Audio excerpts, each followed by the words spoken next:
Hi, today's lesson is on the intro to Castles Made of Sand by Jimi Hendrix. The tuning on this song originally is a little bit strange. I think it's slightly flat from standard tuning, but it's not E flat standard, so it's not down a whole fret, if you like, which Hendrix used to do a lot. It's just down a bit. So for the purpose of this and for the demo, I've just kept my guitar in standard tuning. So it starts with a series of add 9 chords. This particular shape Hendrix used in a few other songs as well. It's a really nice shape. It involves some string muting, so it's a little bit tricky to get at first. But the best way to try to do it is to have your thumb over the top on the E string. So I'm at 1st fret at the moment. Have first finger on the 2nd string at 1st fret. Later in this intro, it's good if that can be pressing on the 1st string as well. So I would probably just leave it over both strings all the way through this section. But it doesn't actually need to be on the 1st string if it's easier to just have it on the 2nd. But I'm just putting mine over both for now. So that's 1st fret. Little finger on the 3rd fret on the 1st string. That's why we didn't need that one to be pushing there, because this one's here. And then 3rd finger on the 3rd fret of the 4th string. And what you'll find happens, because your thumb's here, so your hand's kind of round like this will be quite flat unless you've got very long fingers. And that's good because we actually want this to mute the G.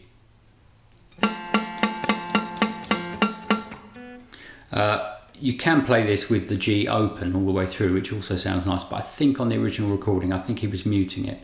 So what you're hearing is just the 1st string at 3rd fret, 2nd string at 1st fret, the 4th string at 3rd fret, and the 6th string at 1st fret. So we've also got to mute this A string. And the way Hendrix had a really long thumb, he probably muted it with his thumb as well as playing that note. It was probably touching there. But I would personally do this like this. I'd use this finger to mute the one from underneath and that one above. You just sort of flatten your finger down and it should squash outwards a bit, so you're playing the 4th string but you're touching the 5th and touching the 3rd. So now if I strum all of the strings, these two should be muted.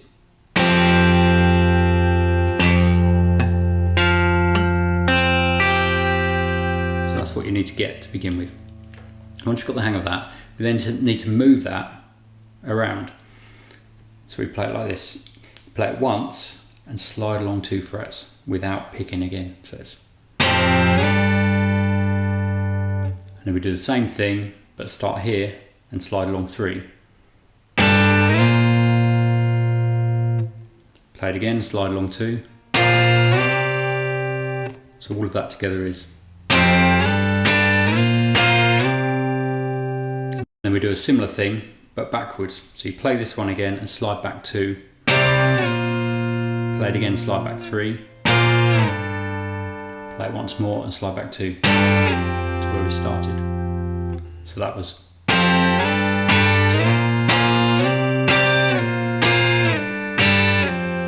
then on the end we play this one again and slide to 3rd. Now that's the point at which this needs to be covering 2 strings, because what he does, it's almost like an afterthought. He does a pull off with this finger, so you hear the 5 pulling off to the 3 like this. If I go from the previous chord. And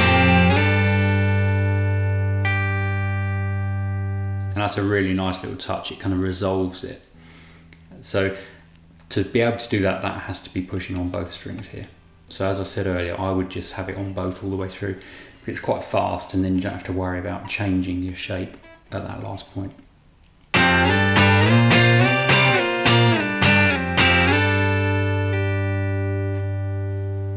And then the next part, the lead part, it starts with 2 3s on the E string, which is a G note.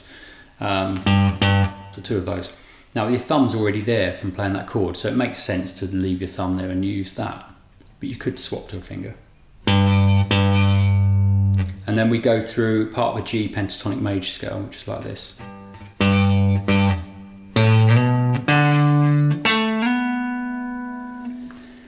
So that was 3 3, 5 slide to 7, 5 on the 5th string, 7 on the 4th and slide to 9.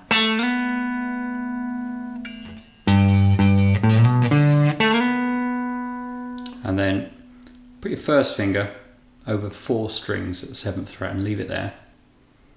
And then you play the 2nd and the 3rd, and once they're ringing you hammer on and pull off to a 10 on the 2nd string. Like that. So it's and then play the 3rd string, which is a 7. And then play the 4th string, which is a 7. Keep your finger there. Play the 10 on the 5th. Then play the 7 on the 4th, 7 on the 3rd. So all the time I'm leaving this finger pushed there. So it's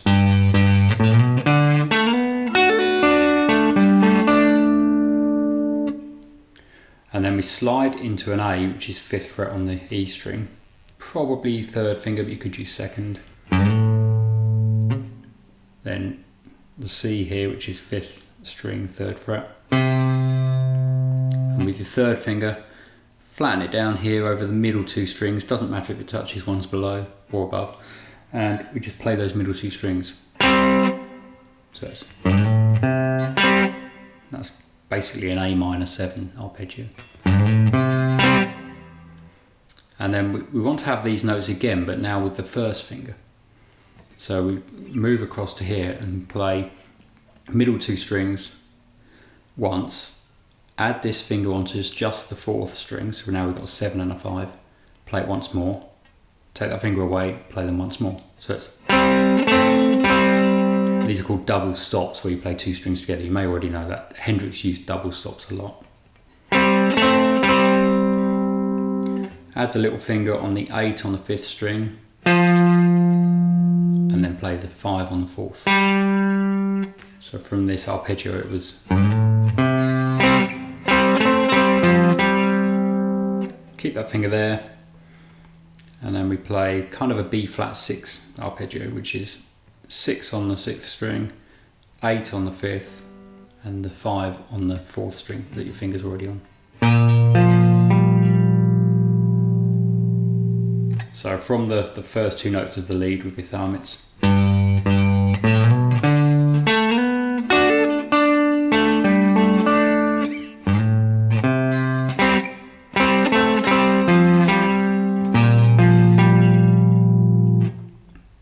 and then we go to thumb again on this G note, then an open G. Now this is quite faint, this note, it's not very loud.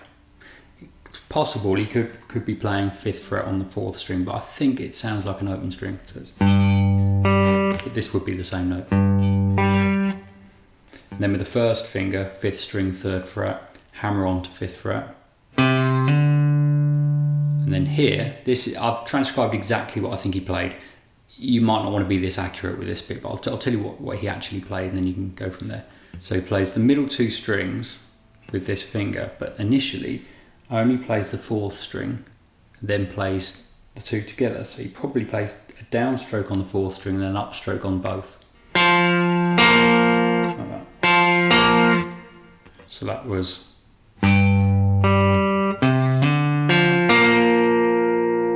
It does flow well if you play exactly the right notes at this point. And then we play 5th fret on the 5th string, slide along to 7th. And you flatten this first finger down, so it's the same shape we had here. 5th fret, middle 2 strings, play them both together. Keep that finger there, play the 6 on the 6th string. Play those middle 2 strings again. So from the G with your thumb and the open string, it was this.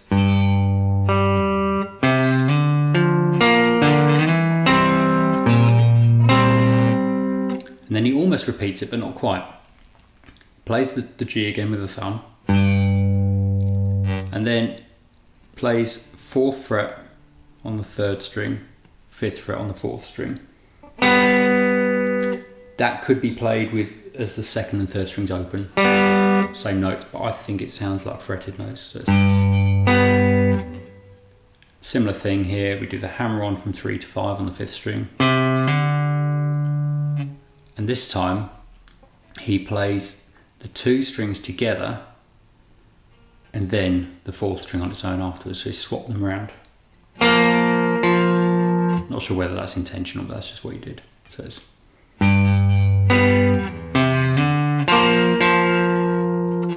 and then, like before, 5th string, 5th fret, slide to 7th,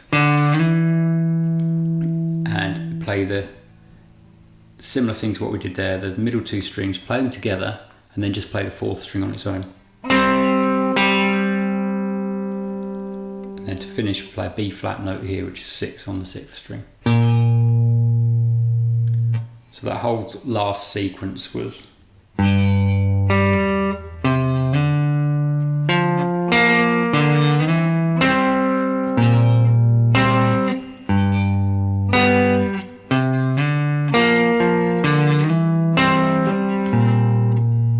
and then it goes to the beginning of the verse, the vocal comes in, he plays an F chord, and on my demo at the beginning I just improvised a little bit as it was fading out, so I wasn't playing note for note what he does.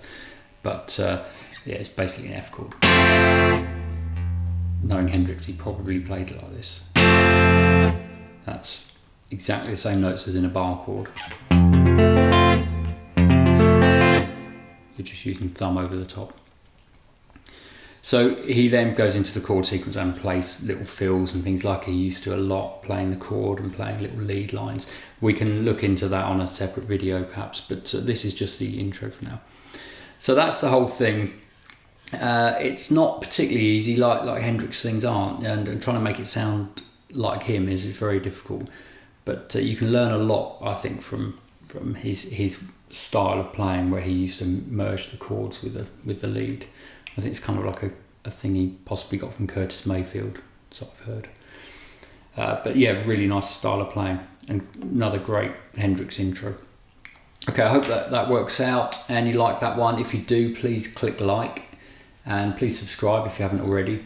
And if you want to suggest any other lesson videos you'd like to see, then feel free to do so in the comments. Okay, thanks.